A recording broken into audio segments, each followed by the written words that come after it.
You're the most useless woman ever." The words cut through the Christmas morning laughter like a blade. I stood up from the dinner table, looked Mia straight in the eye, and said, "Then stop calling me when you need money." What she did next forced me to dial 911 within minutes. I'm glad to have you here. Follow my story until the end and comment the city you're watching from. This story gets much more intense, and I'd love to hear your thoughts in the comments below. Let me back up and tell you how Christmas morning turned into the day that changed everything. I'm Janet White, though everyone calls me Jan. At 67 years old, I thought I'd seen every kind of family drama possible. I was wrong. The invitation came 3 weeks before Christmas, on a Tuesday afternoon while I was volunteering at the Denver Public Library. My phone buzzed with a text from Mia. "My daughter-in-law, Noah, and I would love to have you for Christmas this year. The kids have been asking about you." I nearly dropped my phone. After 2 years of increasingly thin excuses about keeping things small and just doing immediate family, this invitation felt like a sudden thaw in a very long winter. "Are you all right, Jan?" asked Linda, my fellow volunteer. She'd witnessed firsthand how my relationship with Noah's family had deteriorated since Mia came into the picture. "I think so," I replied, staring at the message. "Mia just invited me for Christmas." Linda's eyebrows shot up. "Really? That's unexpected."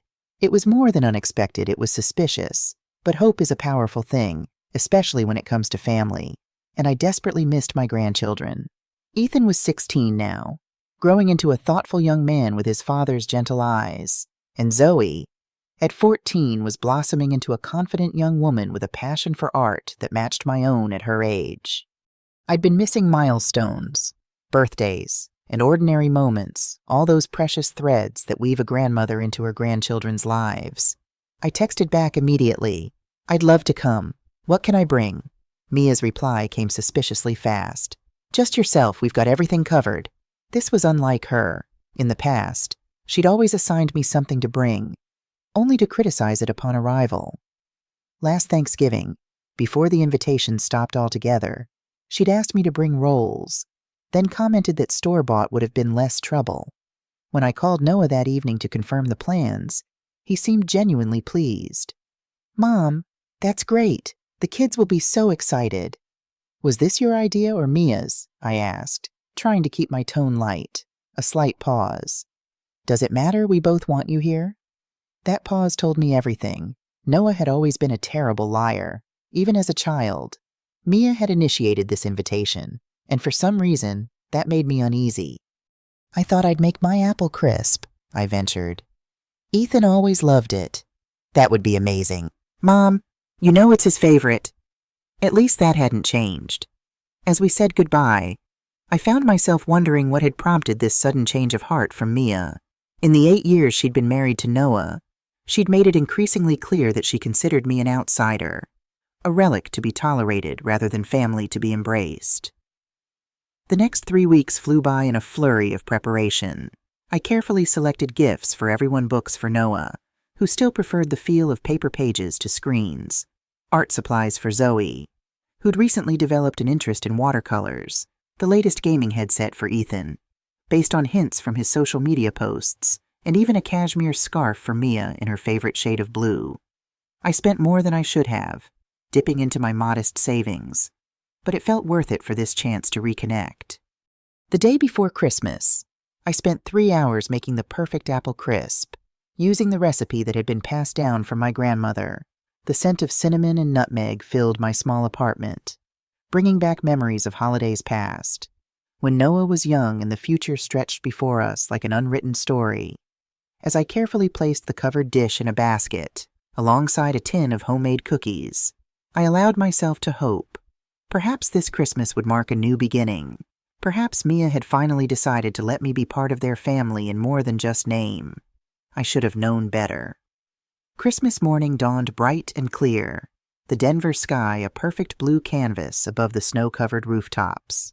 I arrived at their suburban home at exactly 10 Hoosiers as requested, my arms loaded with gifts and food, my heart racing with anticipation.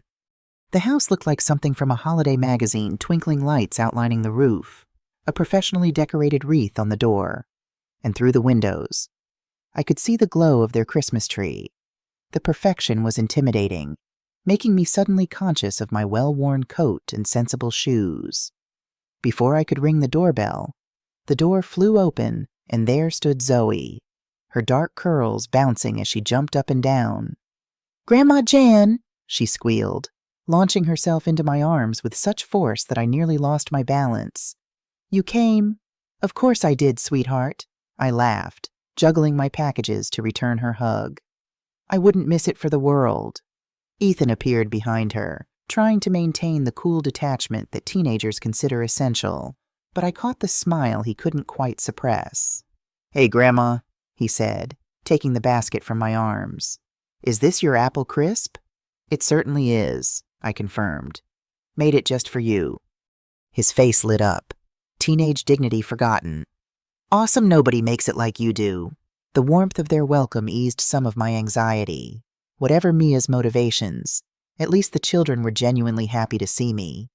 Noah came next, wrapping me in a bear hug that felt like coming home. My son, my only child. The center of my world since his father died when he was just 10 years old.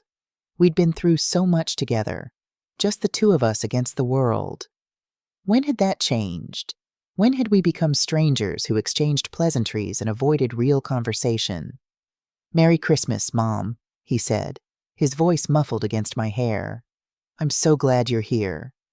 "Merry Christmas, sweetheart," I replied, studying his face as we pulled apart.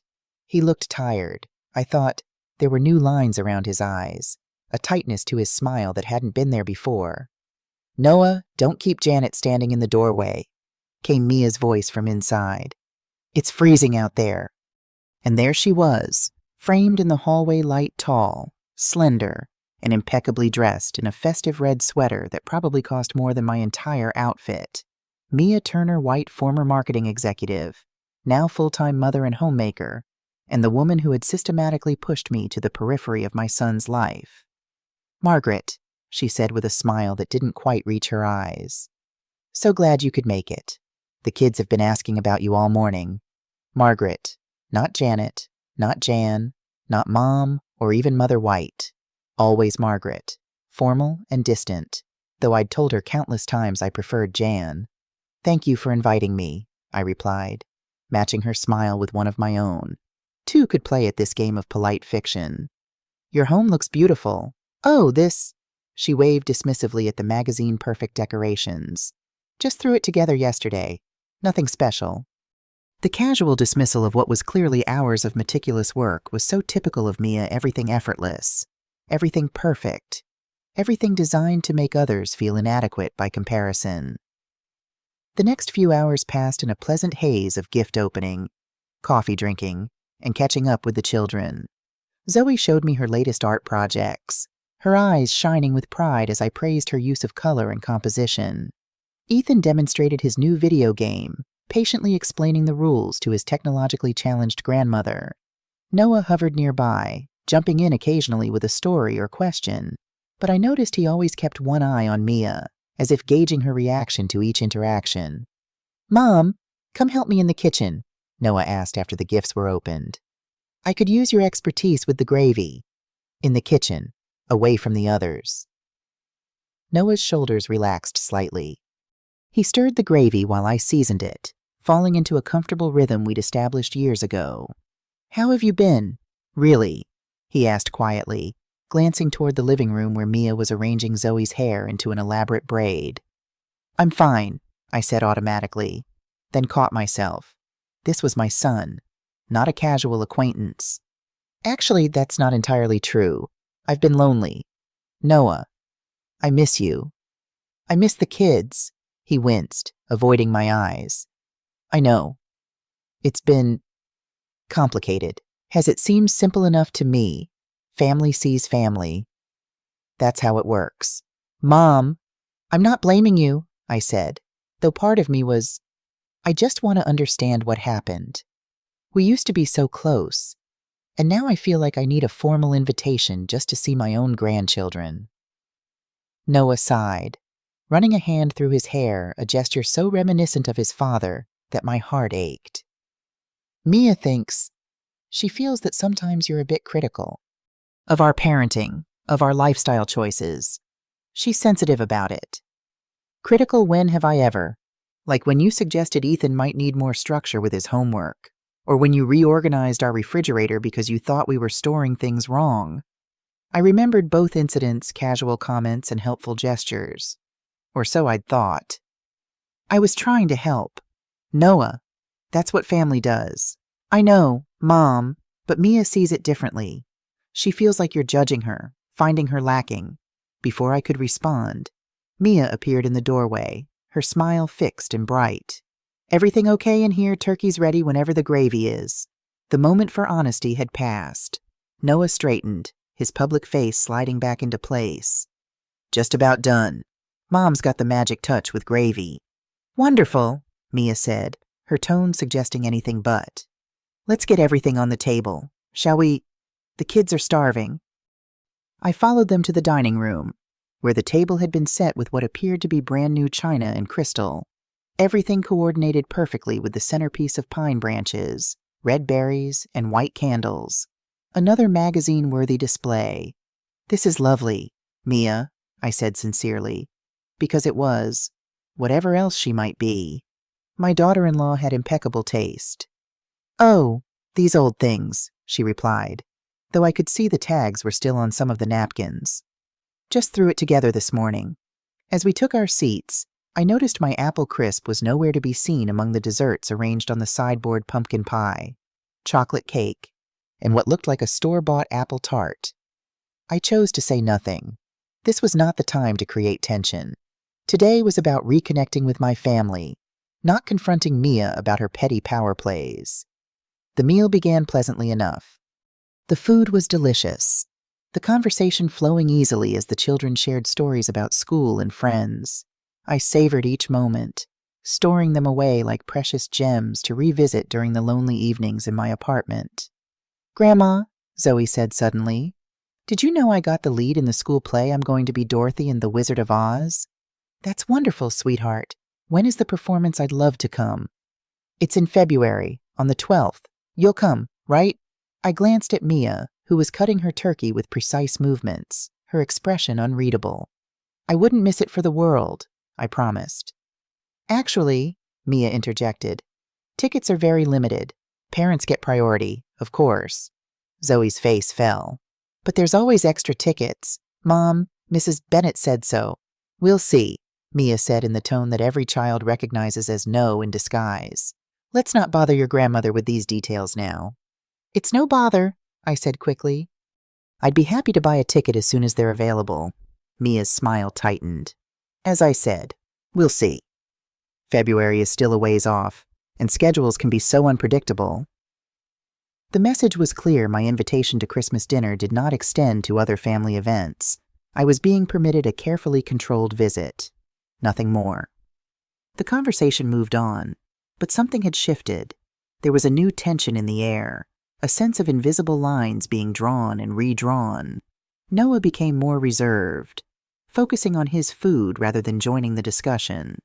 The children exchanged glances, sensing the undercurrents but not understanding their source. As the meal wound down, Ethan looked at the dessert table and then at me. Grandma, didn't you bring your apple crisp, the one with the oats on top? All eyes turned to me, then to Mia. I did, I said simply, not wanting to put anyone on the spot. So can we have some? Ethan pressed, starting to stand up. That's my favorite. Sit down, Ethan, Mia said sharply. We have plenty of dessert options already on the table. But Grandma's apple crisp. I said sit down. The silence that followed was deafening. Ethan slowly sank back into his chair, his expression a mixture of confusion and embarrassment. Zoe stared at her plate, while Noah cleared his throat uncomfortably. Everything okay, honey? He asked Mia. Her laugh was bright and brittle. Of course, just trying to keep things organized. You know how chaotic Christmas can get. But Ethan wasn't ready to let it go. With the determination that only a teenager can muster when they sense injustice, he looked directly at me. Grandma, did you make your apple crisp this year, the one with the oats on top? I met his eyes, then glanced at Mia. Her expression was carefully neutral, but I could see the warning there. This was my choice play along with her version of events. or tell the truth and risk escalating the conflict? The truth hung in the balance as 4 pairs of eyes focused on me. My apple crisp, such a small thing. Really. Yet somehow it had become the center of a power struggle I hadn't even realized was happening. Yes, Ethan, I said gently. I made it yesterday. Just for you. Then why can't we? He began. Because, Mia interrupted, her voice rising despite her obvious effort to control it. Sometimes adults make decisions about what's appropriate for special occasions, and sometimes, she looked directly at me, people need to learn that not every tradition needs to be preserved just because it's old. The insult was subtle enough that Noah missed it entirely, but I felt it like a physical blow. Not every tradition needs to be preserved just because it's old. She wasn't just talking about the apple crisp anymore. I see, I said quietly. Good, Mia replied, cutting herself a large piece of chocolate cake. I'm glad we understand each other. But we didn't understand each other. Not at all. Because what I was beginning to understand was that Mia had been systematically erasing me from this family's traditions, and this Christmas dessert situation was just the latest casualty. I thought back over the past year how many family gatherings had I been excluded from with vague excuses about keeping things small. How many times had Noah mentioned events after the fact, apologizing for the oversight of not inviting me? How often had I been told that the kids were too busy with school and activities to visit, when I could see from their social media that they had plenty of time for other relatives? The realization settled in my chest like a cold weight. This wasn't about apple crisp. This wasn't even about today. This was about Mia's systematic campaign to minimize my presence in their lives while still maintaining access to my financial support when convenient. After dinner, I volunteered to help clean up, hoping for a chance to speak privately with Noah, but Mia had orchestrated the post-meal activities with military precision. Noah was sent to the garage to work on some project with Ethan. Zoe was dispatched upstairs to organize her new clothes, and I found myself alone in the kitchen with Mia. Perfect. This was exactly what she'd wanted. I suppose you're proud of yourself, she said without preamble, scraping plates with more force than necessary. I'm not sure what you mean.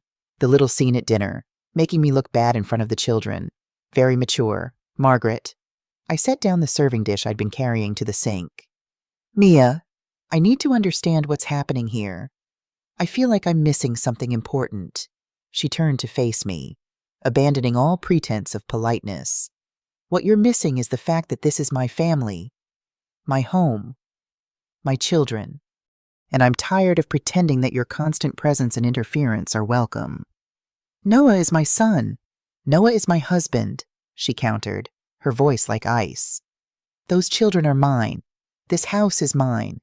And I decide who gets to be part of our family celebrations and who doesn't.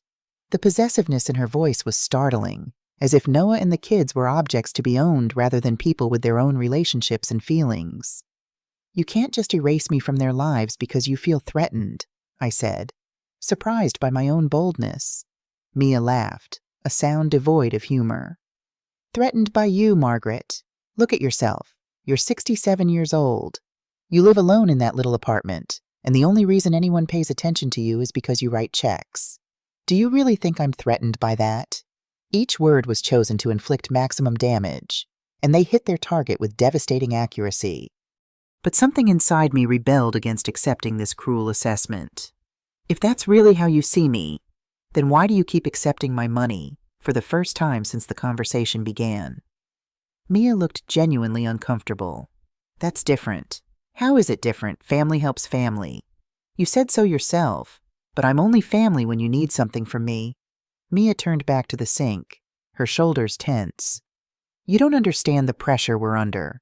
Noah's job is demanding. The mortgage is expensive. The kids have needs. When you offer to help, we accept because we have to. But that doesn't mean we have to pretend we enjoy having you hover over every decision we make. The honesty was brutal, but at least it was honest. For years, I'd been telling myself that my financial contributions were appreciated, that they came from a place of love and were received with gratitude. Now I understood the truth. They were tolerated as a necessary evil, and my presence was the price Mia paid for access to my bank account. So what do you want from me? Mia, do you want me to keep writing checks and stay away from family gatherings? Would that make you happy? She considered this seriously, which told me everything I needed to know. I want, she said finally, for you to stop pretending that we're all one big happy family. I want you to accept that your role in our lives is limited. And I want you to stop making Noah feel guilty every time we don't include you in something. I've never made Noah feel guilty about anything. Haven't you? What about that phone call last month when you told him how lonely you were during Emma's birthday party? What about the time you mentioned how quiet your Thanksgiving was after we decided to go to my sister's instead? You may not realize you're doing it, but you are.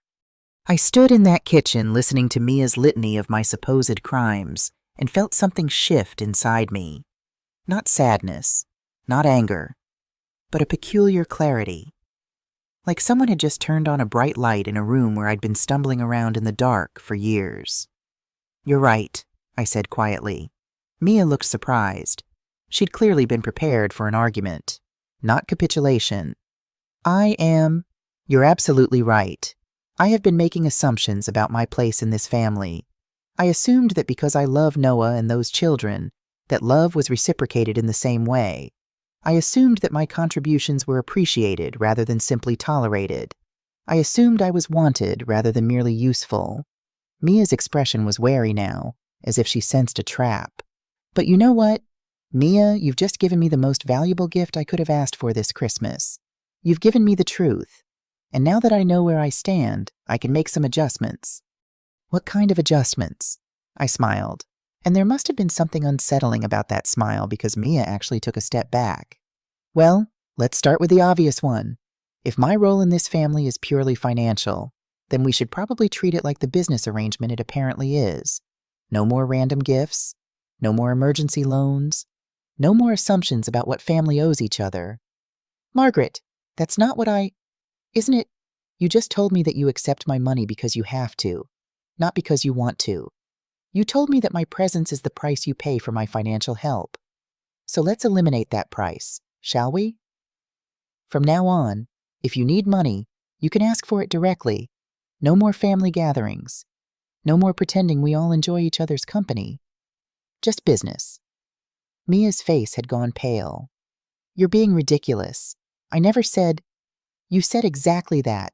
Mia, you told me I don't understand the pressure you're under. That you accept my help because you have to. Well, now you won't have to anymore. You can find other ways to manage your pressure. The sound of footsteps in the hallway interrupted our conversation. Noah appeared in the doorway, Ethan right behind him. How are my favorite ladies doing? Noah asked with forced cheer. He could obviously sense the tension, even if he didn't understand its source. Just having a nice chat, Mia said quickly. About holiday traditions and changes. I looked at my son, this man I'd raised and loved and supported for 42 years, and wondered when he'd become so adept at avoiding uncomfortable truths. When had he learned to accept Mia's version of reality without question? When had he stopped being curious about my feelings or well-being? Dad, Ethan said suddenly, Mom won't let us have Grandma's apple crisp. It's in the pantry, but she says we can't eat it. Noah looked confused. Apple crisp, Mom. Did you bring apple crisp? She did. Ethan pressed on with teenage persistence. But Mom said it wasn't appropriate for Christmas dinner. I watched Noah's face as he processed this information. I could see him trying to figure out how to navigate between his wife's wishes and his confusion about why apple crisp would be inappropriate for any family meal. Well, he said finally, maybe we can have it later as a midnight snack or something. It was a diplomatic answer, but it revealed everything about the dynamic in this house. Mia made the decisions, and Noah found ways to work around them without direct confrontation. Actually, I said, reaching for my purse, I think I should head home. It's been a long day, and I'm feeling a bit tired. The protests were immediate and predictable. Noah insisted it was too early for me to leave. The kids wanted to show me more of their presence, and even Mia made token objections about staying for coffee and more dessert, but I could see the relief in her eyes. She'd gotten what she wanted, a clear understanding between us about the nature of our relationship going forward. No, I really should go, I said. accepting hugs from Ethan and Zoe. Thank you for a lovely Christmas dinner. Noah walked me to the door, carrying my coat and the untouched dish of apple crisp. Mom, is everything okay? You seem different. I paused at the threshold, looking back at the warm, beautifully decorated house where I'd just learned I was no longer truly welcome. I'm fine, sweetheart. Just thinking about some changes I might need to make in the new year. What kind of changes? Oh, nothing dramatic, just reassessing some things. Priorities, you know. Noah's expression was concerned, but not alarmed. After all, his 67-year-old mother talking about reassessing priorities probably seemed like normal aging behavior, not the beginning of a complete restructuring of our relationship. If you need anything, you know you can call, right? Of course, I agreed, though we both knew that calling had become increasingly pointless over the past few years. My calls were answered with polite conversation and quick excuses to end the chat. I drove home slowly, taking the long way through neighborhoods decorated with Christmas lights and inflatable lawn ornaments. Families were visible through lit windows, gathered around dinner tables and Christmas trees. And I wondered how many of those scenes were as dysfunctional as the one I'd just left. Back in my small apartment, I sat at my kitchen table with a cup of tea and began making a list. Not a to-do list or a grocery list, but an accounting of sorts every loan I'd made to Noah and Mia over the past 5 years, every emergency payment, every temporary help with bills, every gift that had been substantial enough to impact my own budget. The total was staggering more than I'd realized, certainly more than I could afford to continue if I wanted to maintain my own financial security in retirement. But the money wasn't really the issue. Money could be earned back, budgets could be adjusted. And at my age, I didn't need much to be comfortable. The real issue was dignity, self-respect, the ability to look at myself in the mirror and recognize the person looking back. For too long, I'd been buying tolerance by calling it love. I'd been accepting scraps of attention and calling it family closeness. I'd been enabling Mia's control and calling it keeping the peace. That ended today. My phone rang as I was finishing my calculations. Noah's name appeared on the screen, and I felt my stomach clench. No doubt Mia had sent him to smooth things over to make sure my feelings weren't too hurt, to ensure that the financial pipeline wouldn't be disrupted.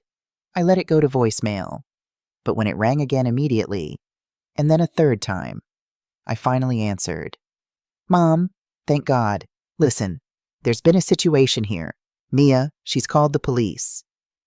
My blood went cold. What happened? She says you threatened her, says you made statements about cutting off contact with the family and that she feels unsafe. The officers are here now, and they want to speak with you. The world tilted sideways. After everything that had happened today, after all the cruel words and calculated humiliations, Mia was playing victim and she was using the police to do it. 20 minutes later, I was sitting in my own living room answering questions from Officer Tanya Robinson, a no-nonsense woman in her 40s who looked like she'd seen every kind of family drama imaginable. Mrs. White, your daughter-in-law claims you made threatening statements about cutting off all contact with the family, and that your behavior today was erratic and concerning. Can you tell me your version of what happened? I almost laughed. After years of Mia's manipulation, she'd finally overplayed her hand. Because there's one thing about being 67 years old with a clean record, police officers tend to listen when you speak calmly and rationally. Officer Robinson, Mia told me today that my role in the family is purely financial. She explained that they tolerate my presence because I help with their expenses, but that they don't actually enjoy having me around. When I said I understood and would adjust my expectations accordingly, she apparently interpreted that as a threat. Officer Robinson made notes. What kind of financial help are we talking about? I pulled out the list I'd been making when Noah called. Over the past 5 years, I've provided approximately $43,000 in loans and gifts, mortgage payments, car repairs, children's expenses, none of which I've ever asked to be repaid. The officer's eyebrows rose slightly. That's substantial, and you never expected repayment. I'm a mother, Officer Robinson. I help my family because I love them. Or at least I thought that's what I was doing. Today I learned I was actually paying for the privilege of being treated poorly. Officer Robinson studied me for a long moment. Mrs. White, I need to ask directly, did you make any statements that could be interpreted as threats? I told Mia that if our relationship was purely financial, we should treat it as such. No more family gatherings where I'm barely tolerated. No more pretending we all enjoy each other's company. If they need money, they can ask directly, but I won't continue subsidizing people who clearly resent my presence. That doesn't sound like a threat to me. It wouldn't be to a reasonable person. But Mia isn't reasonable. She's been systematically isolating me from my son and grandchildren while maintaining access to my bank account. Today, when I finally understood what was happening and said I wouldn't continue enabling it, she panicked. Officer Robinson closed her notebook. Mrs. White, I'm not seeing any evidence of threatening behavior here. It sounds like a family disagreement about boundaries and financial arrangements. However, I do need to document this call for the record. After she left, I sat in my quiet apartment and realized something profound. I wasn't devastated. I wasn't heartbroken or confused or desperate to fix things with Mia. I was angry cleanly, purely angry in a way I hadn't allowed myself to be in years. Mia had made a critical error. By calling the police, she'd forced this conflict into the open where it could be examined objectively, and under objective examination, her position looked exactly like what it was: manipulative, cruel, and unsustainable. My phone buzzed with a text from Noah. Mom, I'm sorry about the police thing. Mia was upset and overreacted. Can we talk tomorrow and sort this out? I stared at that message for a long time. Even now, even after everything that had happened, Noah was framing this as Mia being upset rather than deliberately malicious. He was suggesting we sort this out, as if I were equally responsible for the conflict. I didn't reply. Instead, I opened my laptop and began researching something that had been nagging at the back of my mind all evening. Mia Turner, now Mia White, had been remarkably vague about her life before meeting Noah. I'd always attributed this to the normal privacy of a woman who'd had relationships before marriage. But sitting at my computer that night, I realized I knew almost nothing concrete about my daughter-in-law's background. Where had she gone to college? What was her maiden name? Where had she worked before becoming a stay-at-home mother? Basic questions that, after 8 years of family membership, I couldn't answer. Noah had met her at a Denver coffee shop where she'd been working as a manager. That much I knew. But when I searched for Denver coffee shops that might have employed someone named Mia Turner around 2015, I hit dead ends. Either the shops had closed, been renamed, or their employee records weren't publicly accessible. What I could find, however, were court records. 3 Mia Turners in the Denver area had been involved in civil litigation between 2010 and 2015. 2 were clearly different people, wrong ages, wrong physical descriptions based on case documents. But the 3rd, Mia J. Turner, aged 28 in 2014, had been sued by a former employer for embezzlement. The case had been settled out of court, records sealed, but the initial filing was still accessible. She'd been accused of systematically stealing from client accounts over an 8-month period, using her position as office manager to cover her tracks. The timeline fit perfectly. The case was settled in early 2015. Noah met Mia in late 2015. A woman with a sealed embezzlement case on her record might well need to reinvent herself, find a stable man with family money, and create a new life built on someone else's financial foundation. I sat back in my chair, pieces clicking into place.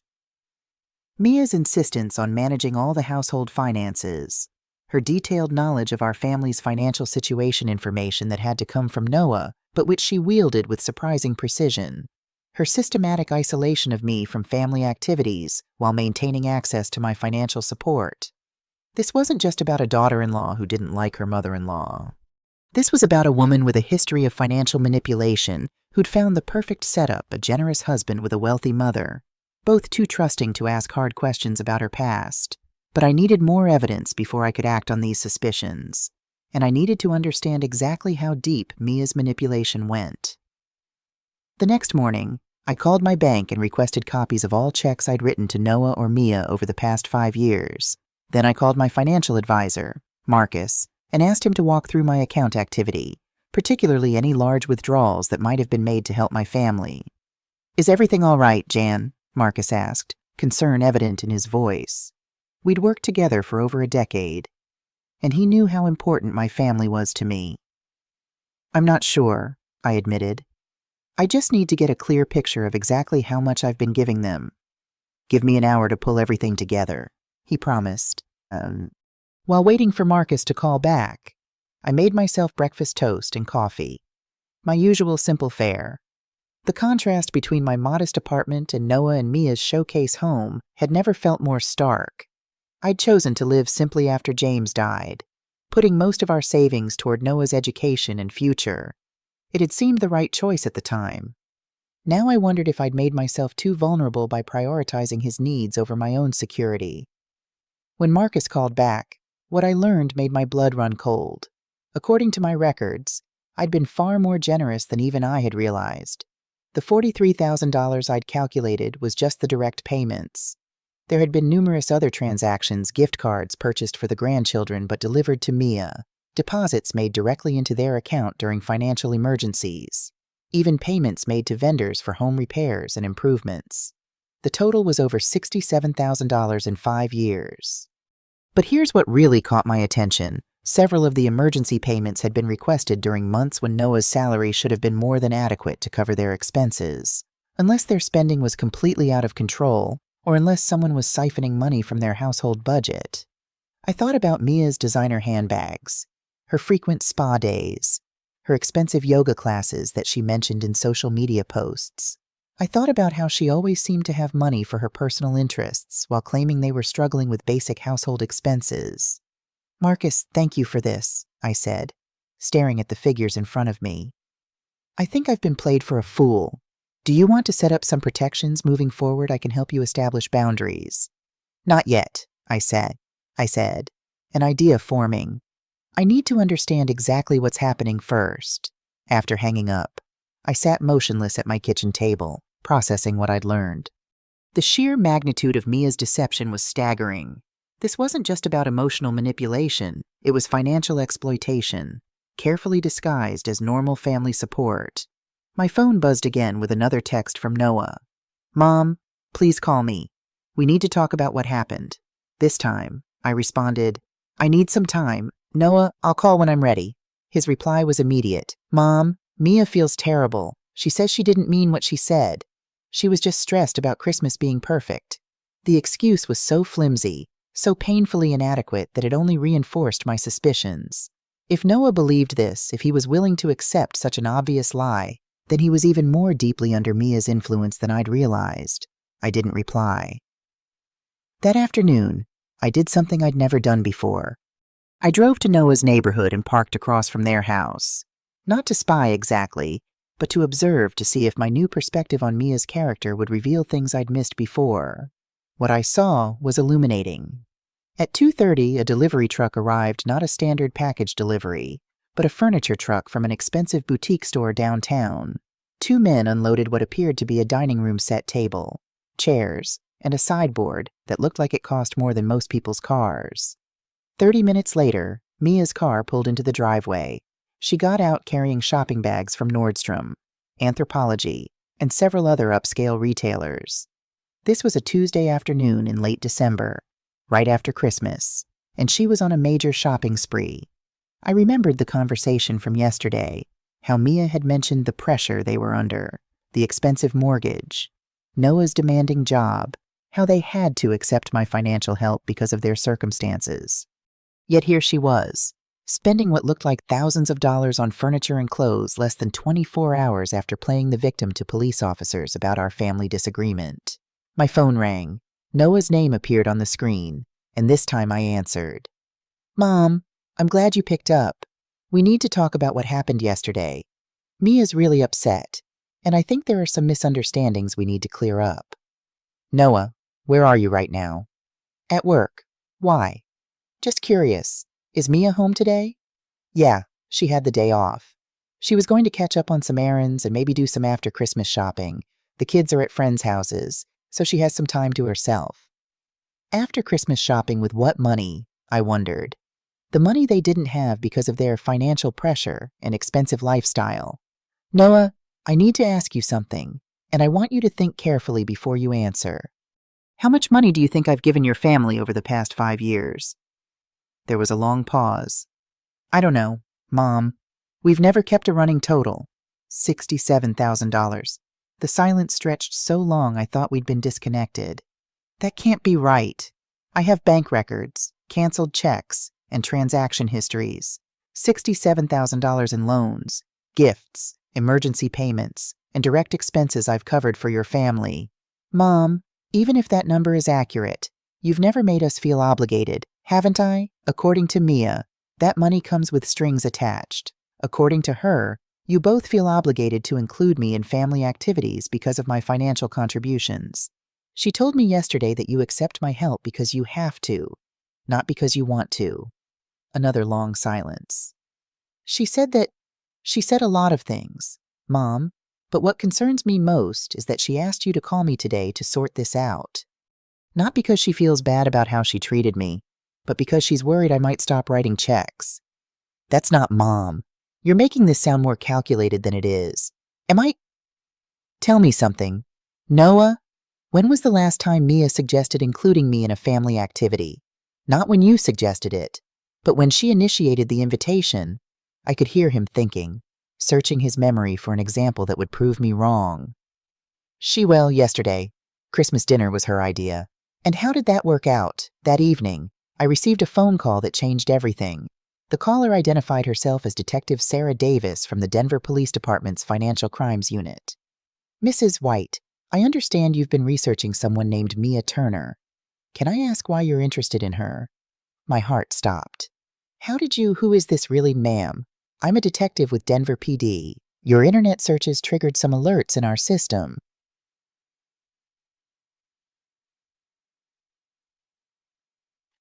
Mia Turner is a person of interest in an ongoing investigation, and we'd like to speak with you about your connection to her. The world tilted sideways. She's my daughter-in-law, Mia White now. She married my son. When did this marriage take place? 2016. They've been married about 8 years. Mrs. White, would you be willing to come to the station tomorrow morning? There are some things you need to know about Mia Turner, and there are some things we need to know about your relationship with her. I barely slept that night. Every interaction with Mia over the past 8 years replayed in my mind, viewed through the lens of what I was beginning to suspect that she was not just manipulative, but professionally criminal. At 9:00 a.m., sharp, I was sitting in Detective Davis's office, looking at a file folder with Mia's photo clipped to the front. Mrs. White, Mia Turner has been using multiple identities for at least 10 years. The embezzlement case you found online was just the beginning. She's been married twice before under different names, and in both cases, she systematically drained her husband's finances before disappearing. I felt sick. What about my son? What about the children? The children appear to be legitimately his, based on our investigation.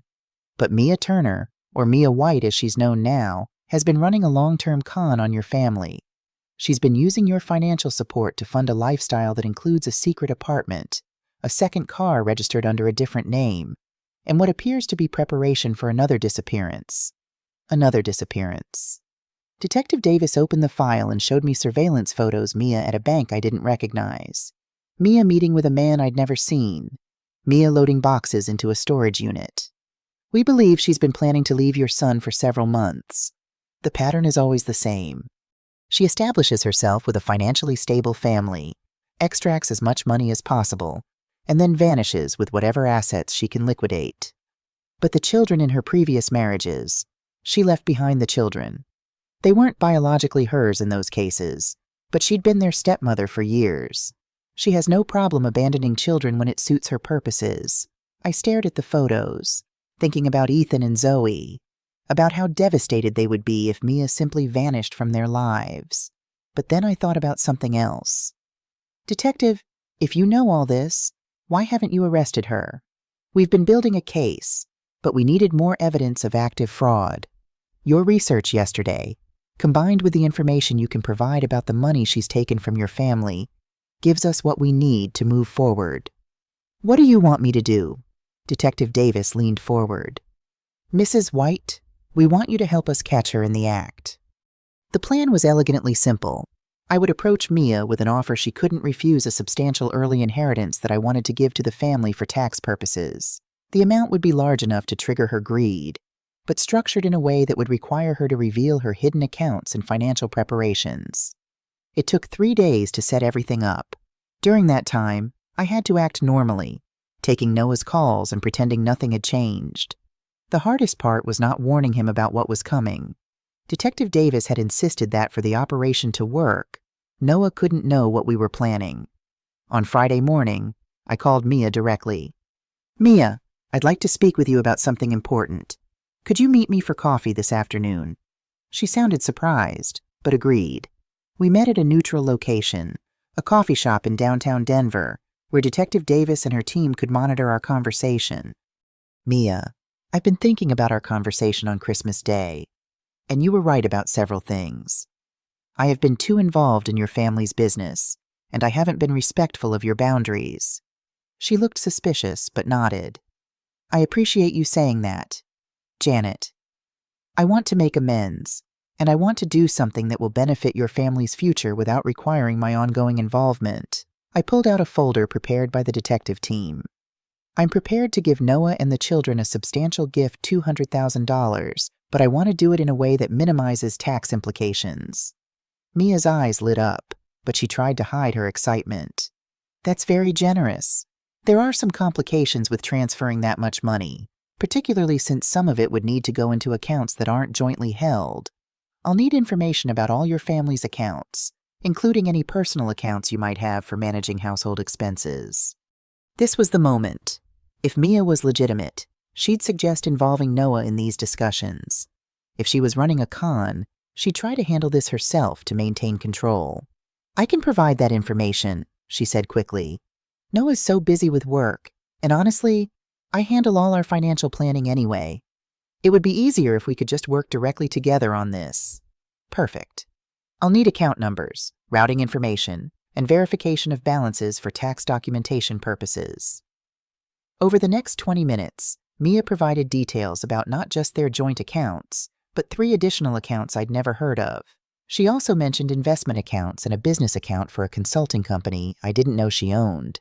What she didn't know was that our entire conversation was being recorded, and that Detective Davis was watching from a table across the cafe. "There's just one more thing. Mia, the transfer will need to happen quickly within the next few days to meet the tax deadline. Can you make sure all these accounts are ready to receive funds?" "Absolutely." Mia reached across the table to squeeze my hand.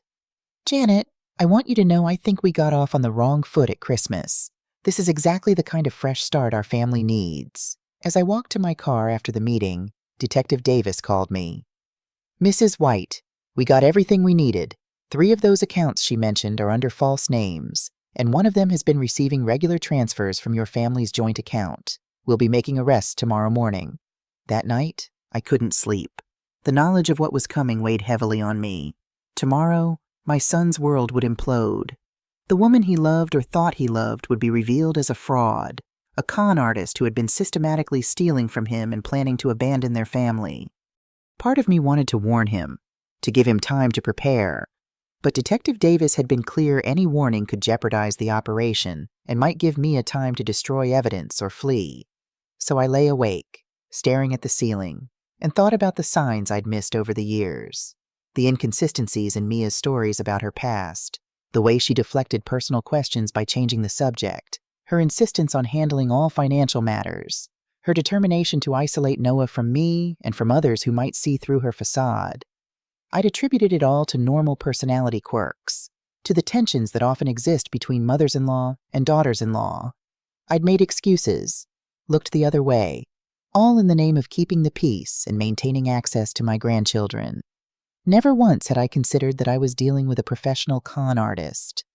Around 3 a.m., I gave up on sleep and made myself a cup of tea.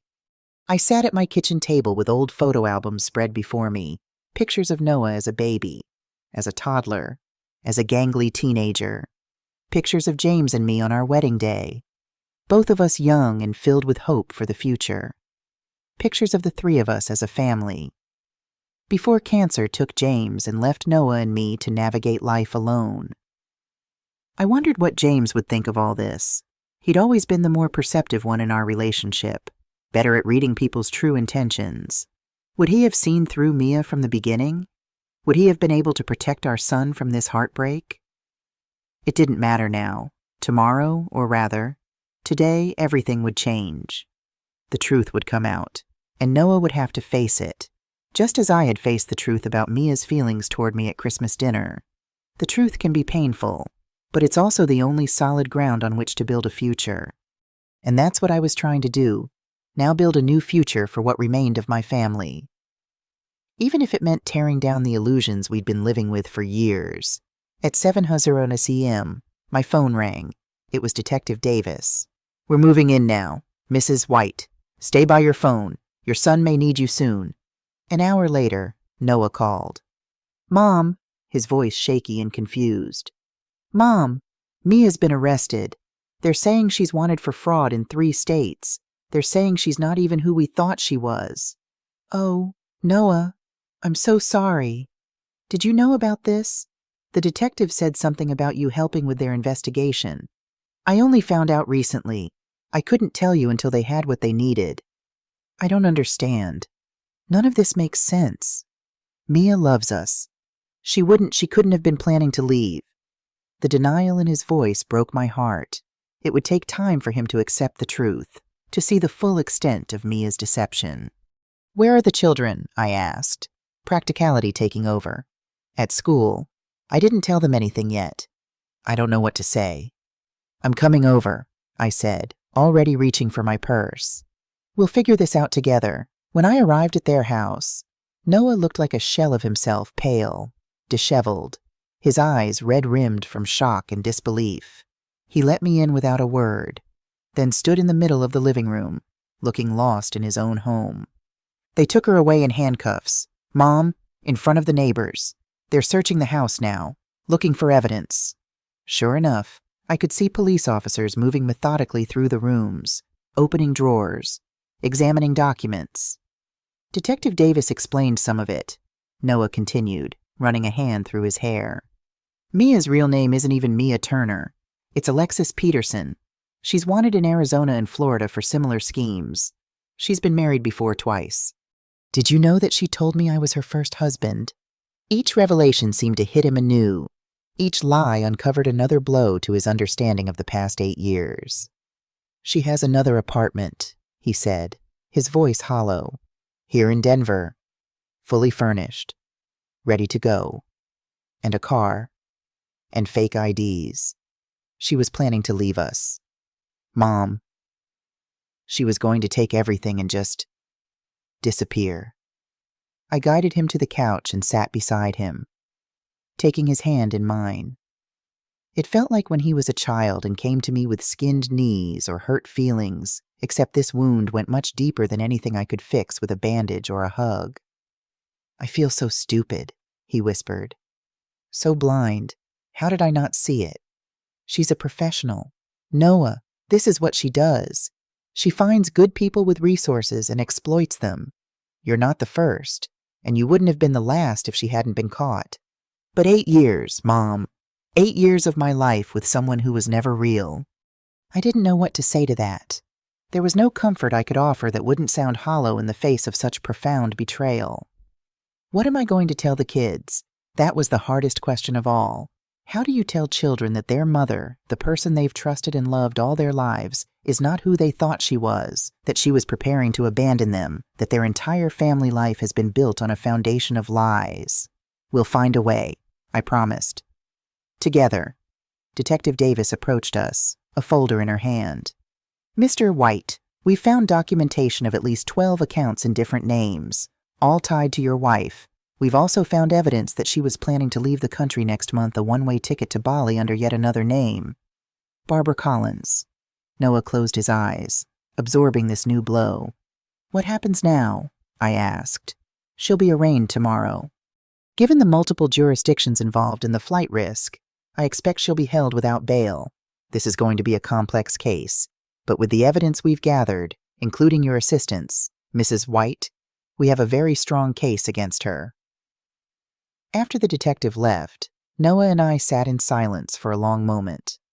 "The kids will be home in a few hours," he said finally. "I need to pull myself together before then. Do you want me to stay? To help explain?" He nodded, vulnerability written across his face. "Please, I don't think I can do this alone." In that moment, something shifted between us, a return to the closeness we'd once had, before Mia came between us. It wasn't a celebratory moment. There was no triumph in watching my son's heart break, even if it meant the end of Mia's manipulation. But there was a quiet recognition that we were family, real family, and that we would face this crisis together, just as we'd faced others in the past. "They're going to be devastated," Noah said, thinking of his children. "Yes," I agreed, not sugarcoating the truth.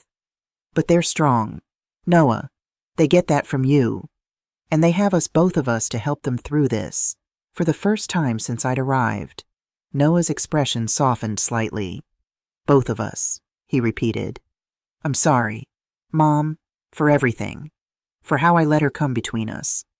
For not seeing what was happening." "You have nothing to apologize for," I told him.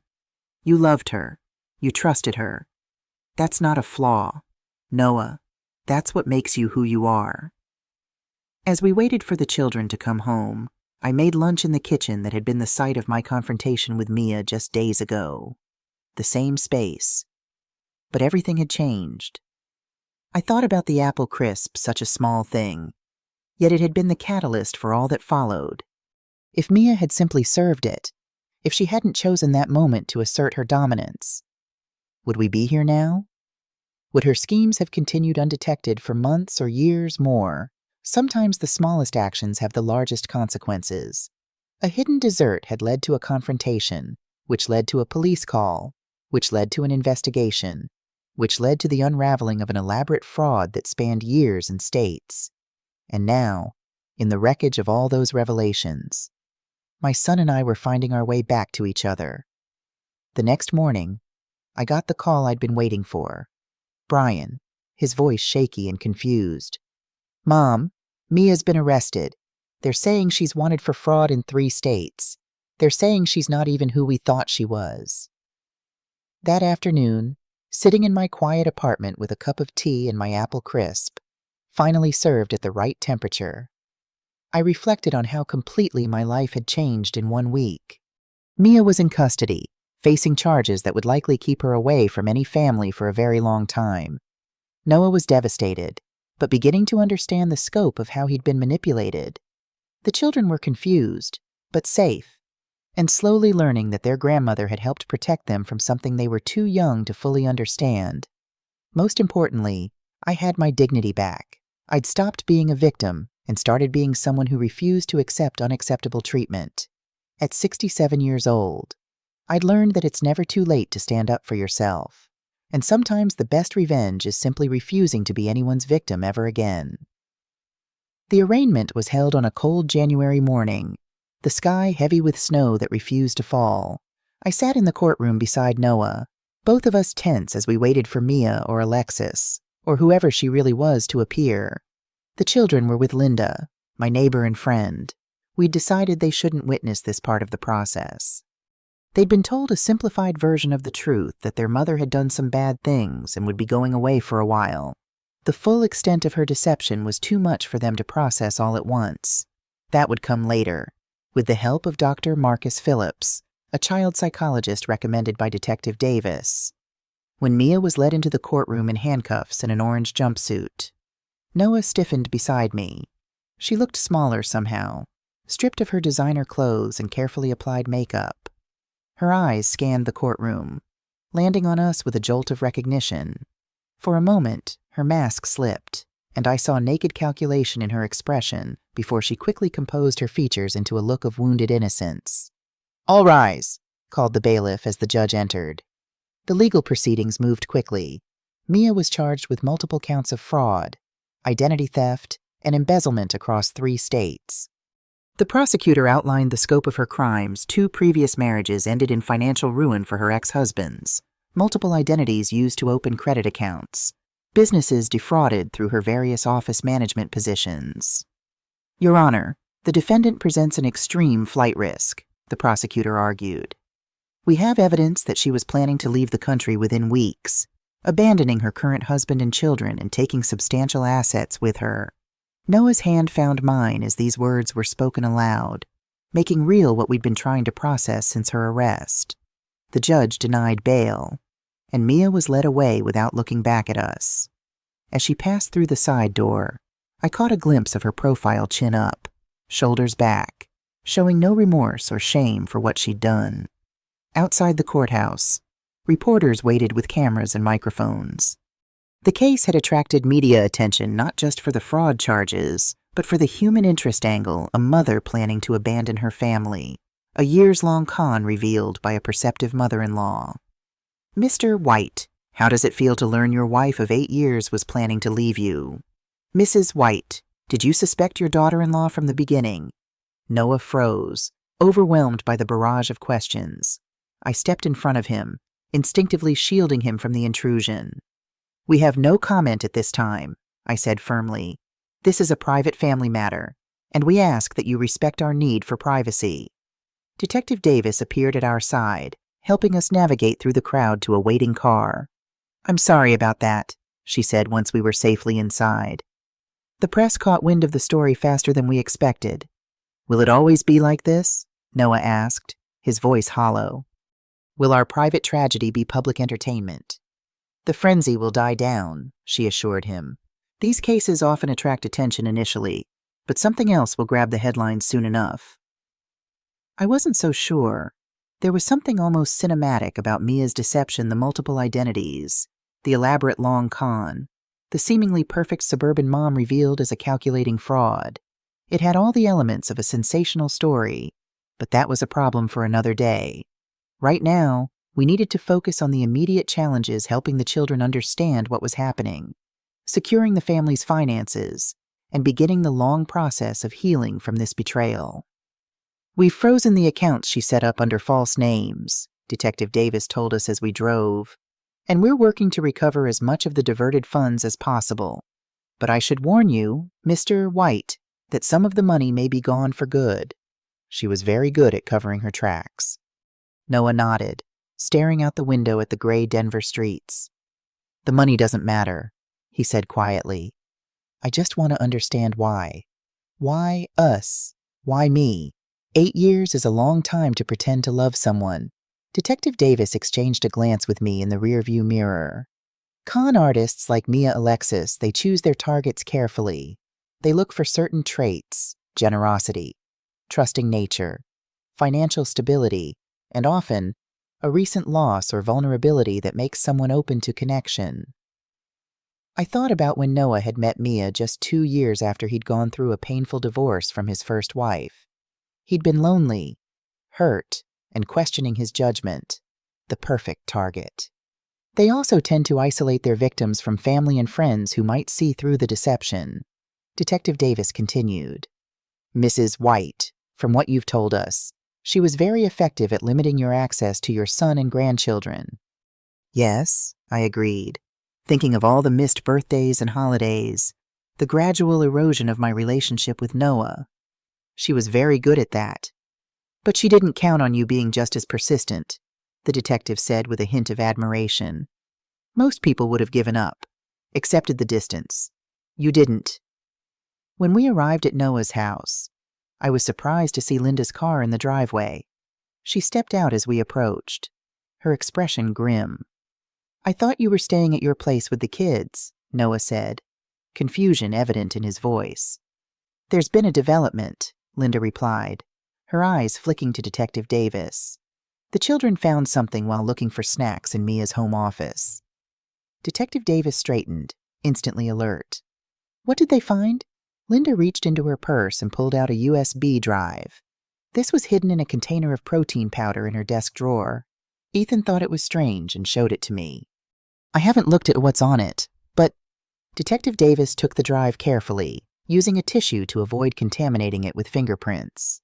This could be important evidence. I'll need to take this immediately. Where are the children now? I asked, concerned about what else they might have discovered. They're with my husband at our house, Linda assured me. They're safe, But they're asking questions.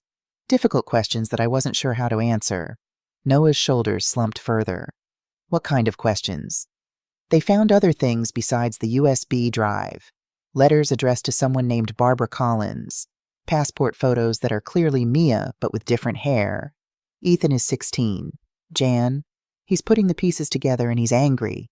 Really angry. I closed my eyes briefly, feeling the weight of this new complication. We'd hoped to control how the children learned about their mother's true nature, to cushion the blow with professional help. Now they were discovering the truth on their own, in the most confusing and hurtful way possible. I need to go to them, Noah said, already moving toward his car. I'll come with you, I offered, but he shook his head. No, Mom, I need to do this alone. They need their father right now. I watched him drive away, worry gnawing at my stomach. He was right, of course. The children needed their father to be strong, to provide stability in the midst of chaos. But Noah was dealing with his own shock and betrayal. How much could one person bear? He'll be okay, Linda said, placing a hand on my arm. He's stronger than he looks. I know, I replied, though I wasn't entirely convinced. He's always been stronger than he gives himself credit for. Detective Davis was examining the USB drive, turning it over in her gloved hands. This could be the break we needed. If this contains financial records or correspondence related to her plans, it could strengthen the case significantly. Take whatever you need, I told her. Just make sure she never gets the chance to hurt anyone else the way she's hurt my family. After the detective left with the USB drive, Linda and I went inside the house. It felt different now, less like a showroom and more like what it was, a crime scene, the setting for a years-long deception that had nearly destroyed my son and grandchildren. How did you get involved in all this? Linda asked as we sat in the kitchen, the same space where Mia had revealed her true feelings to me just days ago. I told her everything: the Christmas dinner confrontation, the police call, my suspicions and research, Detective Davis's unexpected contact, and the sting operation at the coffee shop. My God, Jan, Linda said when I'd finished. It's like something from a movie, and you did all this at 67. Age has nothing to do with it, I replied. When someone threatens your family, you do what needs to be done, no matter how old you are. Still, she said, admiration in her voice, it took courage, real courage.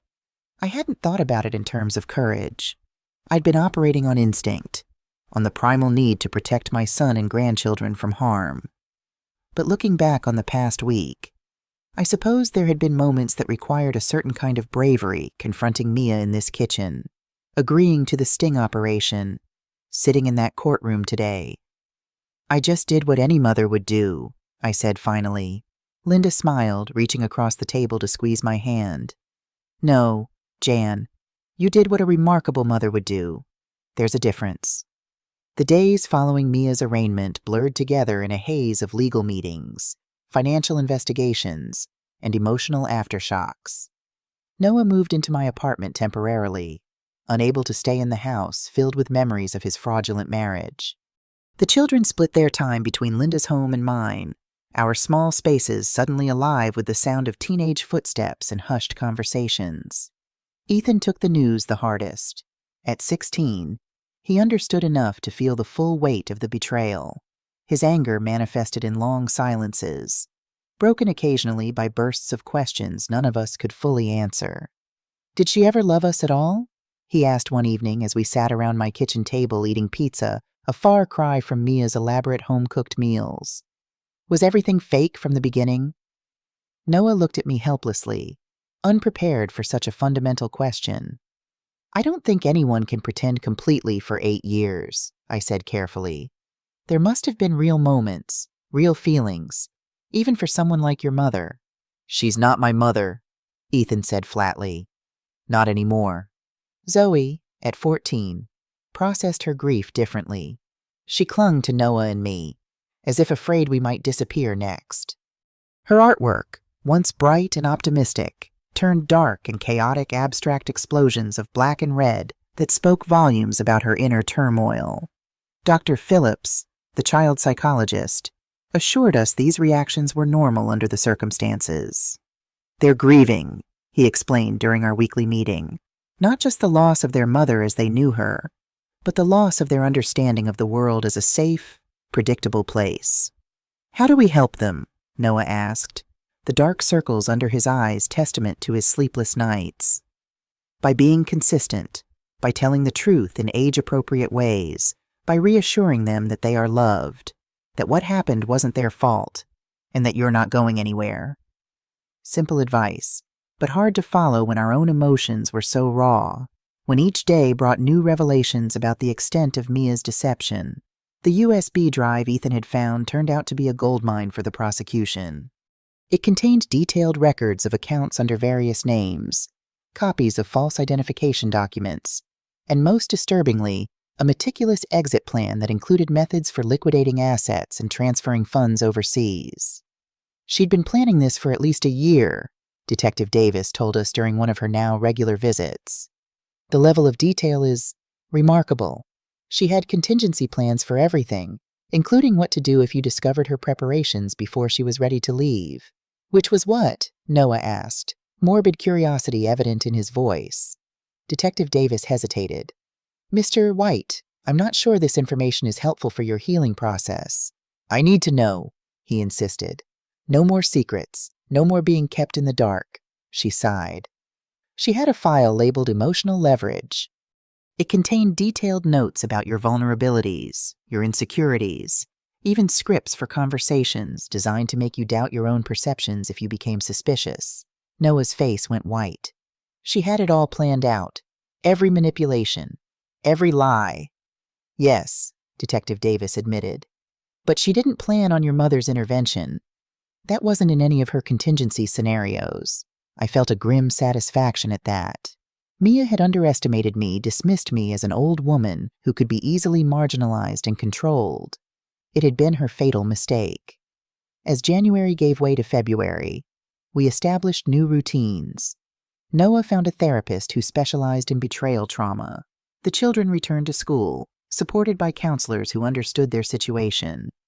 I transformed my small apartment into a home base for our fractured family, learning to cook for 4 instead of 1, creating space for homework and private conversations, mediating conflicts when emotions ran high. Through it all, I maintained a careful balance, present but not intrusive, supportive but not controlling. I was determined not to repeat Mia's pattern of manipulation, even with the best of intentions. You're a marvel, Mom, Noah said one evening as we washed dishes side by side. How are you managing to stay so strong through all this? I'm not always strong, I admitted. I have my moments, usually at 3 a.m. when no one's watching. But you never fall apart in front of us, in front of the kids. I passed him a dripping plate to dry. That's what mothers do, Noah. We hold it together when it counts. I learned that a long time ago, when your father died and I had to be both parents to a 10-year-old boy. He nodded, remembering those difficult days. You never let me see you cry back then either. Oh, I cried plenty, just not where you could see me. I smiled at him. Besides, I'm not the one who had my entire life turned upside down. You're the one showing real strength here. I don't feel strong, he confessed. Most days I feel like I'm barely keeping my head above water. That's all any of us can do sometimes. Just keep swimming until we reach calmer waters. The next morning, a certified letter arrived with Noah's name on it. Inside was a court date for a divorce proceeding simplified due to the extraordinary circumstances. Apparently, I can file for divorce on grounds of fraud without the normal waiting period. Noah explained after calling his lawyer. The evidence is so overwhelming that it should be straightforward. Is that what you want?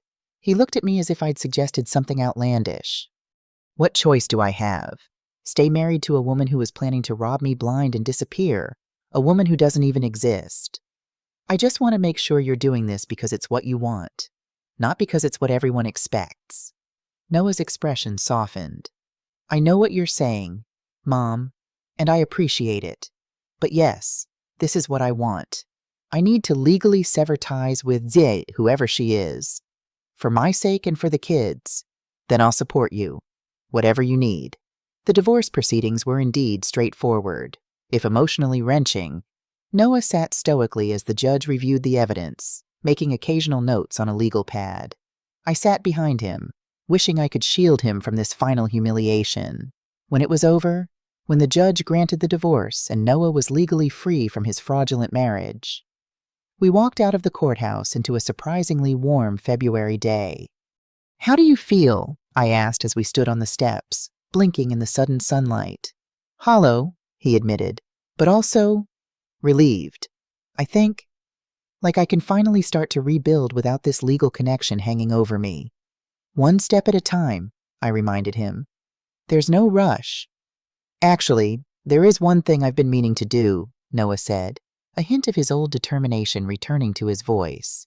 "I want to move, sell the house, start fresh somewhere without all those memories."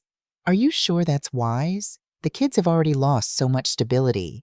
"I've talked with them about it. They feel the same way. That house.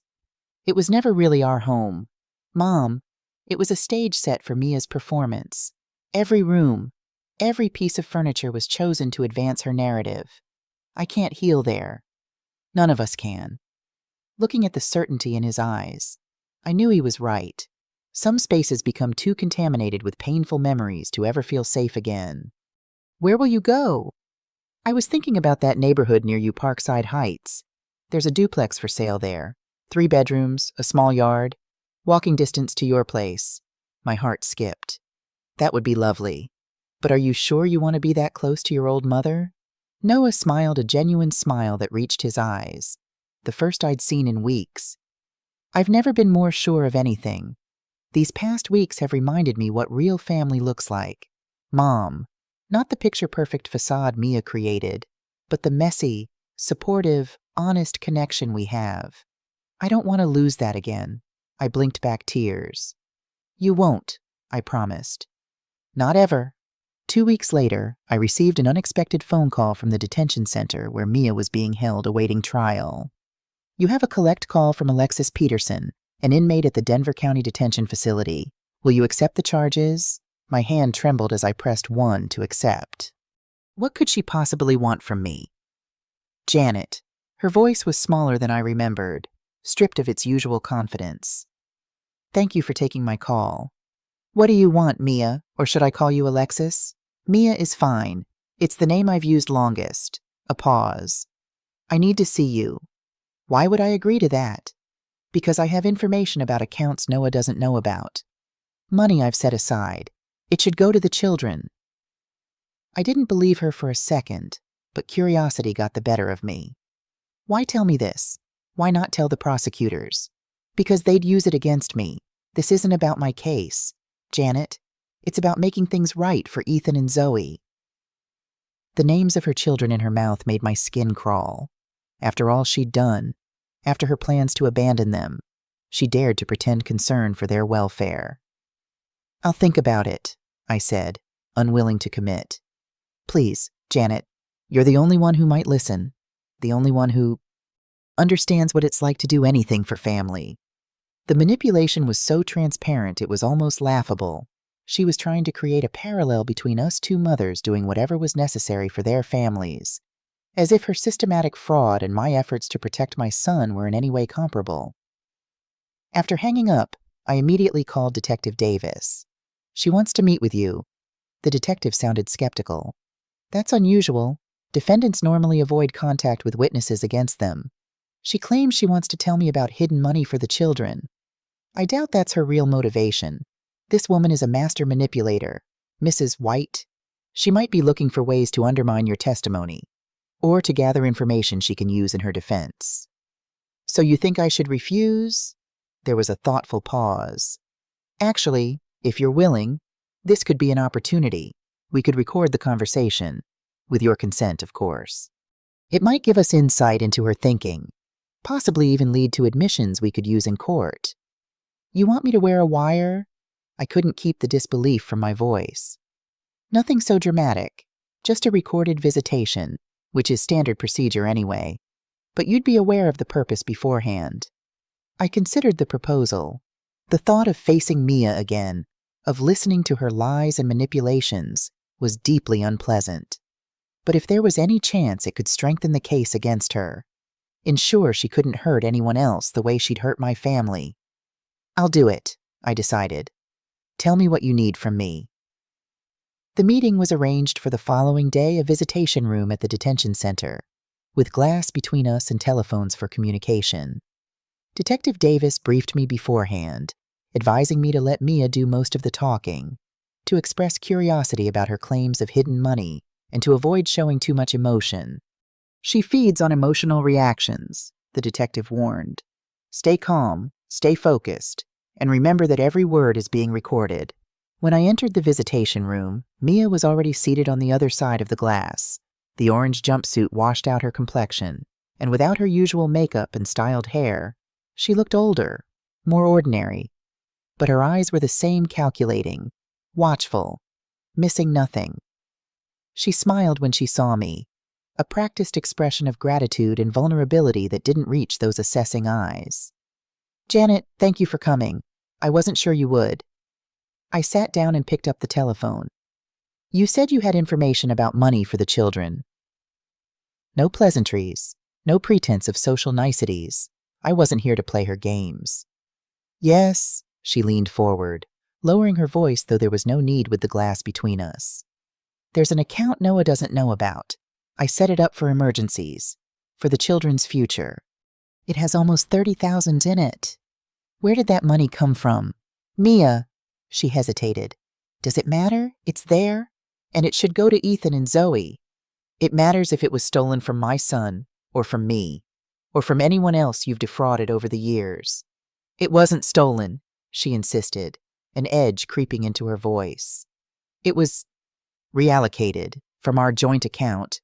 Yes, but it was meant for the children all along. Just like you were meant to be their mother all along. The words escaped before I could stop them, sharp with accusation. Mia's eyes narrowed fractionally before her expression smoothed into one of remorse. I deserve that. I know how it looks what I was planning. But you have to understand. Janet, I never meant to hurt the children. I was going to send for them once I was settled. Is that what you told yourself, that abandoning your family and stealing their money was somehow for their benefit? You don't understand the pressure I was under, the choices I had to make. No, I don't understand. I agreed. I don't understand how anyone could spend 8 years raising children, only to plan their abandonment like returning a library book. For a moment, Mia's mask slipped, and I caught a glimpse of cold anger in her eyes before she composed herself again. I'm trying to do the right thing now, she said, her voice soft and persuasive. Isn't that what matters? That $30,000 could help with college, with therapy, with whatever they need to heal from this situation. And what do you want in return? Mia, because you've never done anything without an angle, without a benefit to yourself. She hesitated, and I knew I'd caught her in the truth. I need a character witness, she admitted finally. Someone to tell the court that I was a good mother, that despite everything, I cared for my children. There it was, the real reason for this meeting, for the sudden concern about money for the children. She wanted me to lie for her, to help mitigate her sentence by testifying to her maternal qualities. You want me to perjure myself, I said flatly. It wouldn't be perjury, she argued. You've seen me with the children. You know I took good care of them, that they were healthy and happy. That's all you'd need to say. And what about the fact that you were planning to abandon them, that you had a one-way ticket to Bali in another name? That was complicated, a contingency plan I never fully intended to use. A contingency plan with false identification, a separate apartment, and detailed instructions for liquidating assets. That sounds like more than a vague backup plan. Mia, she sighed, leaning back in her chair. I see Noah has been thorough in his briefing. I should have expected that. Noah doesn't know I'm here, I told her. This was my decision. Surprise flickered across her face, genuine surprise, not the manufactured emotion she usually displayed. Then why did you come to understand? I said simply. To look you in the eye and try to comprehend how someone could do what you've done, not just to Noah, but to those children who trusted you, who loved you. Mia studied me for a long moment, as if seeing me clearly for the first time. When she spoke again, her voice had changed harder, colder, more authentic than I'd ever heard it. You want the truth. Janet, the unvarnished reality that no one wants to hear love is a luxury. Survival comes first, always. I learned that lesson early, and I learned it well. That doesn't justify. I'm not looking for justification, she cut in. I'm answering your question. How could I do what I did? Because for people like me, the world isn't divided into right and wrong. It's divided into predator and prey, and I decided a long time ago which one I would be. The naked honesty of her response chilled me. There was no remorse in her voice, no hint of moral conflict, just the cold calculation of someone who saw other people as resources to be exploited. What about Ethan and Zoe? I asked. Were they just pawns in your game? Something flickered in her eyes, perhaps the closest thing to genuine emotion I'd ever seen from her. The children were an unexpected complication. I didn't plan to have them, but once they were born, they became part of the long game. Children make a marriage more legitimate, more sustainable. They create trust and stability. They're human beings. Mia, not props for your performance. Everyone is a prop in someone else's performance. Janet, some of us are just more honest about the roles we play. I shook my head, unable to accept her twisted worldview. And what role am I playing now? Her smile was cold. The righteous mother-in-law, the family protector. It's a good role for you, convincing and satisfying. You get to be the hero of this story. There are no heroes in this story, I told her. Only victims and perpetrators. And you've made it very clear which one you chose to be. I stood up, ready to end this disturbing conversation. Wait, Mia said, pressing her hand against the glass. The account. Don't you want the details for the children? If there really is an account, the investigators will find it. And if there isn't, then this was just another manipulation, another lie to serve your purposes. You're smarter than I gave you credit for, she admitted, dropping all pretense. I underestimated you from the beginning. That was my mistake. Your mistake was thinking that family is just a transaction, I corrected her. That love is just a tool to get what you want. Some bonds can't be faked, Mia, and they can't be broken by people like you. I hung up the phone and turned to leave, feeling her eyes on my back as I walked away. I didn't look back. There was nothing more to see, nothing more to understand about Mia Turner, or Alexis Peterson, or whatever name she chose to call herself. She was a hollow person playing at being human, and I'd wasted enough energy trying to make sense of her actions. Outside the detention center, Detective Davis was waiting in her car. That was illuminating, she said as I slid into the passenger seat. We don't often get such candid admissions about motivations and methods. Will it help the case? Absolutely. Her statements about seeing people as predator and prey, about children being part of the long game that shows premeditation, calculation. It undermines any defense based on momentary poor judgment or desperation. I nodded, feeling a grim satisfaction. At least some good had come from the unsettling encounter. She mentioned an account with $30,000 for the children, I said. Is that real? We haven't found anything like that yet, but we'll look into it.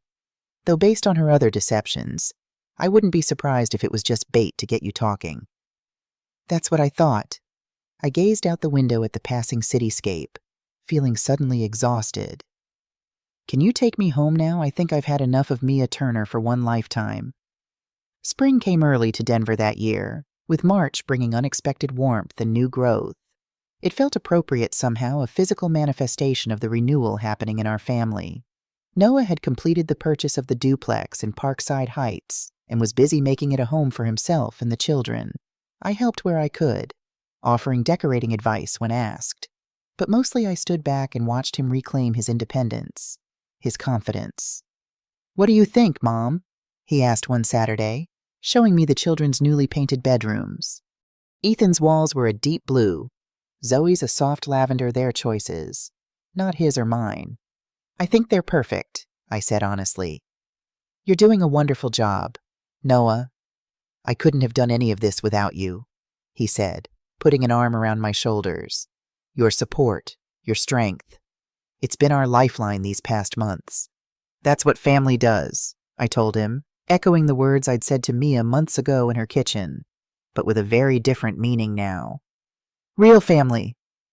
The trial was scheduled for late April, a prospect that loomed over our healing like a storm cloud on the horizon.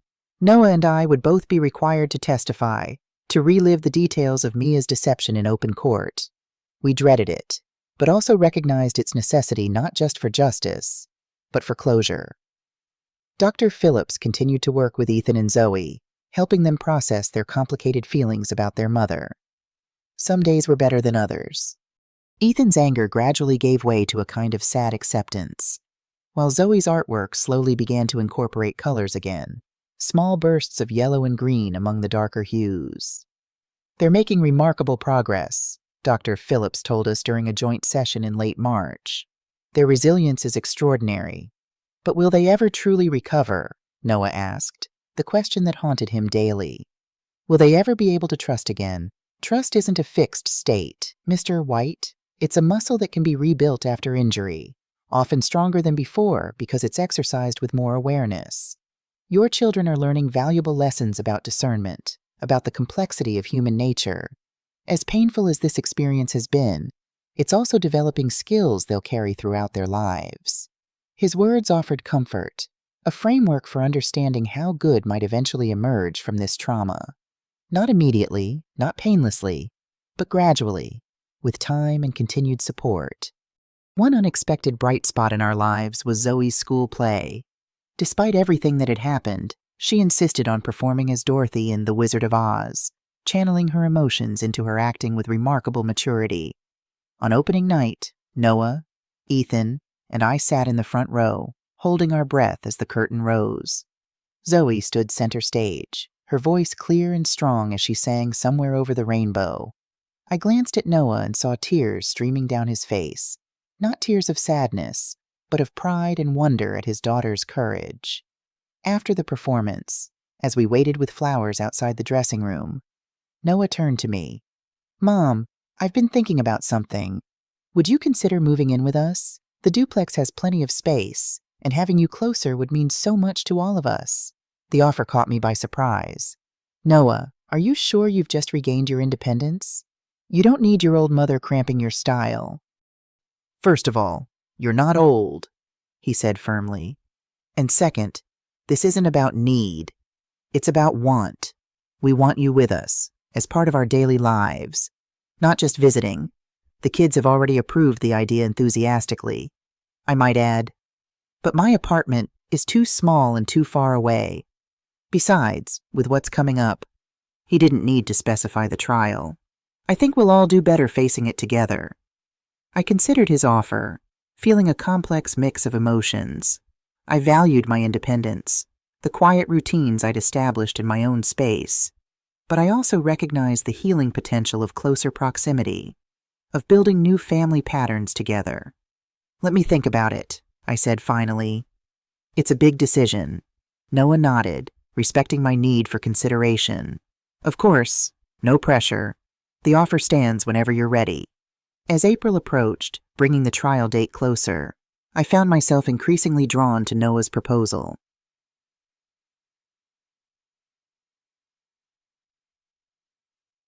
The thought of returning alone to my apartment after difficult days in court, of processing those emotions in isolation, became less and less appealing.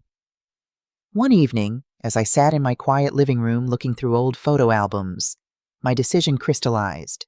The past was precious, but it was also finite.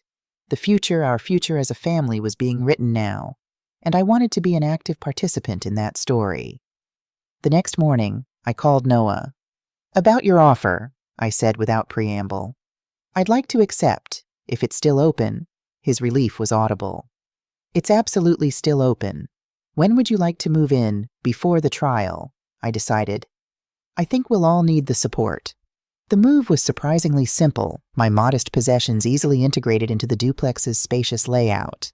Ethan and Noah carried furniture, while Zoe organized my books and photographs with artistic precision. By evening, my new room felt familiar, comfortable, a blend of old memories and new beginnings. That night, as we sat around the dinner table in our shared home, I looked at the three faces before me, Noah, Ethan, Zoe, and felt a profound sense of rightness. This was family, not the artificial perfection Mia had constructed, but something real and lasting, something that had survived her best efforts to destroy it and emerged stronger for the testing. To new beginnings, Noah said, raising his glass in a toast. To family, I added, my heart full. To Grandma Jan, Ethan and Zoe chorused, their smiles genuine if still occasionally shadowed by the past. As we clinked our glasses together, I thought about the journey that had brought us here from that fateful Christmas dinner to this moment of quiet celebration. It hadn't been an easy path, and there were still challenges ahead, but we were walking it together. At 67 years old, I'd learned that family isn't defined by blood alone, or by legal documents, or by picture-perfect holiday gatherings.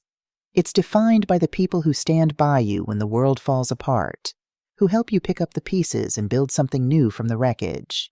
And sometimes, the family you rebuild is stronger than the one you lost. The courthouse stood imposing against the April sky, its granite facade a symbol of the weighty proceedings about to take place within. Noah and I arrived early, dressed in our most professional attire, a united front against the woman who had nearly destroyed our family. The prosecution team met us in a conference room to review our testimony one final time. The lead prosecutor, a sharp-eyed woman named Elaine Watkins, had prepared us well over the past weeks, but she wanted to ensure we were ready for the defense's likely strategies. Mrs. White, they'll try to paint you as a meddling mother-in-law with a vendetta against the defendant, she warned. They'll suggest you manufactured concerns about her past because you resented her relationship with your son. I nodded, having anticipated this approach. I understand. Mr. White, they'll likely suggest you were aware of your wife's financial activities and approved them, perhaps even benefited from them. They'll try to make it seem like you're claiming ignorance now to avoid potential liability. Noah's jaw tightened, but he remained composed. I'm prepared for that. The most important thing is to remain calm and stick to the facts, Elaine emphasized. Don't let them provoke emotional responses, and don't speculate beyond what you know firsthand. We took our seats in the courtroom as it filled with observers, family members of Mia's other victims, reporters covering the sensational case, and curious members of the public drawn by the dramatic storyline. When Mia was led in by court officers, she looked remarkably composed. She'd managed to style her hair despite her detention, and though her clothing was simple, it conveyed a calculated image of respectability. Her eyes swept the courtroom, lingering briefly on Noah before moving on without acknowledgement. The trial began with opening statements, the prosecution outlining the extensive fraud Mia had perpetrated across multiple states and relationships. The evidence will show that the defendant, known variously as Alexis Peterson, Mia Turner, and now Mia White, has engaged in a systematic pattern of deception spanning more than a decade. Elaine told the jury, "This isn't a case of financial desperation or momentary poor judgment. This is a calculated long-term scheme to defraud multiple victims of their assets and emotional security." The defense countered with a narrative of Mia as a survivor of childhood trauma, forced to adapt to harsh circumstances through regrettable but understandable methods. Ms. Peterson's actions, while legally problematic, must be viewed through the lens of her upbringing in foster care, where stability was never guaranteed and self-reliance was the only constant, her attorney argued. She created security the only way she knew how. I watched the jurors' faces as they absorbed these competing narratives, trying to gauge which version resonated more strongly. Some seemed skeptical of the defense's portrayal, while others showed flickers of sympathy at the mention of foster care and childhood instability. The prosecution presented their case methodically over the next 3 days, building a comprehensive picture of Mia's activities through financial records, witness testimony, and forensic evidence. Former victims from Florida and Arizona testified via video link, their stories eerily similar to Noah's relationships built on false pretenses, gradual financial exploitation, and preparations for sudden abandonment. When it was my turn to testify, I took the stand with a mixture of apprehension and determination. Elaine led me through my testimony carefully, establishing the pattern of isolation I'd experienced, the financial support I'd provided, and the confrontation at Christmas that had sparked my suspicions. Mrs. White, what made you decide to research the defendant's background after the Christmas dinner incident? Elaine asked. It wasn't just what she said to me, I explained. It was the discrepancy between her claims of financial struggle and what I observed: designer clothes, expensive furniture, a lifestyle that didn't match the narrative she presented to request money from me. And what did you discover in your research? I found court records indicating that someone matching her description, named Mia Turner, had been sued for embezzlement by a former employer. The case had been settled out of court shortly before she met my son. Mia's defense attorney, a sharp-featured man named Richard Bennett, approached for cross-examination with a predatory confidence. Mrs. White, isn't it true that you resented your daughter-in-law's influence over your son? I resented being systematically excluded from family events. Yes, but I had no issue with her influence until I realized that influence was based on manipulation and lies. And yet you took it upon yourself to investigate her background, to dig up details from her past. Isn't that an unusual action for a mother-in-law? It became necessary when I realized she was exploiting my son financially and emotionally. Necessary, he repeated with exaggerated skepticism. Or was it perhaps satisfying to find something you could use against a woman you already disliked? Objection, Elaine called. Argumentative. Sustained, the judge ruled. Bennett adjusted his approach. Mrs. White, you testified that you provided significant financial support to your son's family over the years. Isn't it possible that you felt entitled to more control over their lives because of this support? I never viewed my financial help as buying control. I responded calmly. I offered assistance because I loved my son and grandchildren and wanted to help them through difficult times.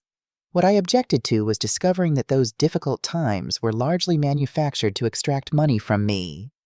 The questioning continued for nearly 2 hours, Bennett trying various angles to undermine my credibility or suggest ulterior motives.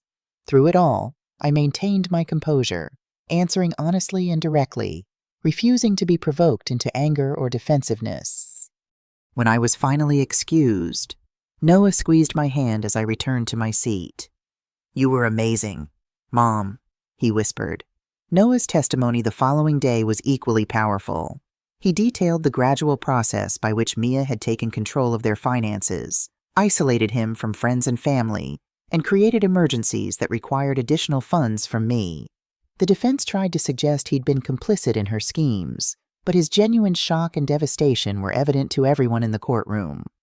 The prosecution's final witness was Detective Davis, who provided a comprehensive overview of the investigation, including the recorded conversation from the detention center where Mia had spoken about seeing people as predator and prey and children as part of the long game. The defense case was brief by comparison, focusing primarily on character witnesses who testified to Mia's involvement in school activities and community events. They presented a psychologist who spoke about the long-term effects of childhood instability, suggesting that Mia's behavior stemmed from deep-seated survival mechanisms rather than malicious intent. Mia herself took the stand on the final day, presenting a carefully crafted image of remorse and self-awareness. I recognize that my actions have caused tremendous pain, she told the jury, her voice modulated to convey sincerity. I've had time to reflect in detention, to understand the harm I've done to Noah, to the children, to Janet. I can only say that I was operating from a place of fear of abandonment, fear of insecurity, fear of returning to the poverty of my childhood. I watched her performance with a detached fascination. She was good, extraordinarily good at projecting exactly the emotions that would serve her purpose. If I hadn't seen behind her mask at Christmas, if I hadn't heard her cold assessment of human relationships in the detention center, I might almost have believed her. But the jury had heard the recordings too. They'd seen the meticulous plans for abandonment, the multiple identities, the systematic deception spanning years and states. They'd heard from other victims whose lives she'd upended with similar schemes.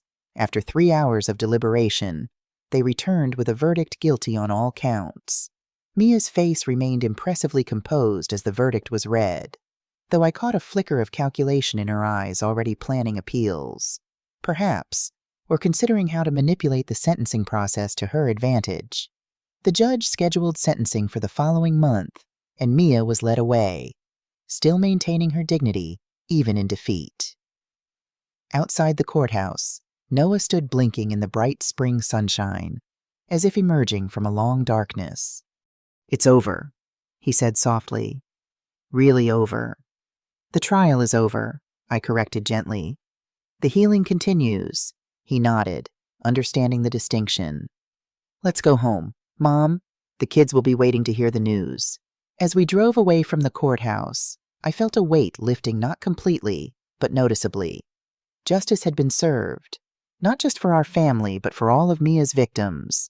She would face consequences for her actions, perhaps for the first time in her life. But more important than the verdict was the knowledge that we had survived her. We had faced the truth, however painful, and emerged stronger for it. We had rebuilt our family on a foundation of honesty and mutual support, rather than manipulation and control. At home, Ethan and Zoe were waiting anxiously, having chosen not to attend the verdict reading. When we told them the outcome, their reactions were subdued relief mixed with lingering sadness. This was no Hollywood ending with cheering and celebration, but a quiet acknowledgement that one chapter had closed, allowing another to begin. That evening, as the four of us sat on the porch watching the sunset, Zoe asked the question that had been lingering in all our minds. "What happens now?" she said, her young face serious in the fading light. "Now we keep going," Noah answered, putting an arm around her shoulders. "We keep building our life together, one day at a time." "Do you think she'll ever change?" Ethan asked, his voice neutral, asking for information rather than reassurance. "Mom, Mia, I considered his question carefully, wanting to be honest without destroying hope entirely. People can change, Ethan, but they have to want to, and they have to face the truth about themselves first. That's the hardest part."